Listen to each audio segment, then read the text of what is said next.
Hello everyone, আমি সুমাইয়া। নতুন একটা ভিডিওতে তোমাদের সবাইকে স্বাগতম। ঘুম থেকে উঠে চলে আসছি জামরুল গাছের নিচে। দেখো কত বড় বড় জামরুল হয়ে গেছে।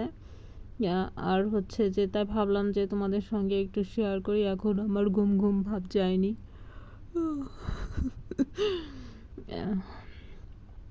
এখানে খুব বাতাস হচ্ছিল, কারণ ভোরবেলায় তো একদম সকাল সকাল, ঠিক আছে। এত সকালে আমি ঘুম থেকে উঠি না। তারপরেও আজকে উঠে গিয়েছিলাম, কারণ হচ্ছে ইলেকট্রিসিটি চলে গেছে, গরমে আর ঘুমাইতে পারি নাই, ঠিক আছে। দেখো এই যে জামরুলগুলো দেখো, রেড কালার, দেখতে অনেক সুন্দর লাগে তাই না? অনেক অনেক বেশি সুন্দর। তো এখানে সকালবেলা ছিল তো, মানে ওরকম রোদ্দুরও আসে নাই। আর দেখো এই যে একটা ফুল গাছে একটা গোলাপ ফুল ফুটেছে। দেখেছ? এই গাছটা অনেক বেশি গোলাপ ফুল ফুটে। তারপরে হচ্ছে যে এই পাশে উঠানের এইখানে হয়েছে, ওই যে থানকুনি পাতা আছে না, থানকুনি পাতা শিকড় এনে লাগাই দেওয়া হয়েছিল। এখন প্রচুর পরিমাণে থানকুনি পাতা হয়েছে। এটা একটু তোমাদের দেখালাম, একটু শেয়ার করলাম। এদিকে সবাই সকালবেলা একটু হাঁটতে বের হয়ে গেছে। এ দেখো গাছে ওই যে আম হয়েছে, দেখছো, দেখা যাচ্ছে। তো পুস্করা সাইকেল চালাচ্ছে। আমি জিজ্ঞাসা করছিলাম, এই তোরা সাইকেল চালাতে পারিস? এই যে সকাল সকাল সবাই হাঁটতে বের হয়েছে, হাঁটতেছে। বুঝতে পেরেছো? আমি আর এখন আর হাঁটি না, ঘুমাই এই কুল পাই না, বুঝতে পারছো? আর কখন হাঁটবো? কিন্তু হাঁটা উচিত। বাহিরে একটু হাঁটলে বা আলো বাতাস লাগাইলে, আমার আম্মু সবসময় বলে যে সকালবেলায় ভোরের যে আবহাওয়া, এটা বাতাস, এটা লাগাইতে হয় গায়ে। আমি তো ঘুমাই।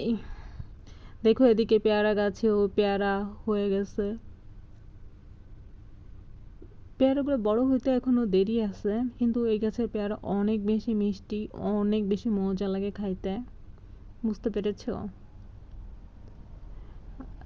আমি আবার এই ভিডিওটা করার পরে রুমে যেয়ে আবার ঘুম দেবো, বুঝছো? এই ভিডিওটা করা শেষ করে আমি আবার রুমে যেয়ে ঘুমাইছি। কয়টা পর্যন্ত? 1টা পর্যন্ত না 2টা পর্যন্ত। যাই হোক, কোনো ব্যাপার না, তাই না? এটাই তো জীবন। আহা জীবন কত সুন্দর, তাও বাবার বাড়ি, তাই না? বলতেছিল, তোমার খাবার কি এখানে আইনে দিব? ছোট, আমি বলছি কেন তুমি আমার খাবার রাস্তায় এনে দিবা? পরে বলতেছে, কেন তুমি তো রাস্তার মানুষের মতো রাস্তায় এসে দাঁড়ায় রয়েছো, ঘুম থেকে উঠে খাবার খায়া, কোনো কিছু না কইরা, খাবার না খায়া, ঠিক আছে। তারপরে দেখো এদিকে হচ্ছে যে ও আমার সঙ্গে তর্ক করতেছিল, ওর সঙ্গে আমি তর্ক করতেছিলাম, কিন্তু আমি হাসি হেসে ওর সঙ্গে ঝগড়া করতেছিলাম, বুঝছো? কারণ সকালবেলা মুডটা নষ্ট করতে চাচ্ছিলাম না।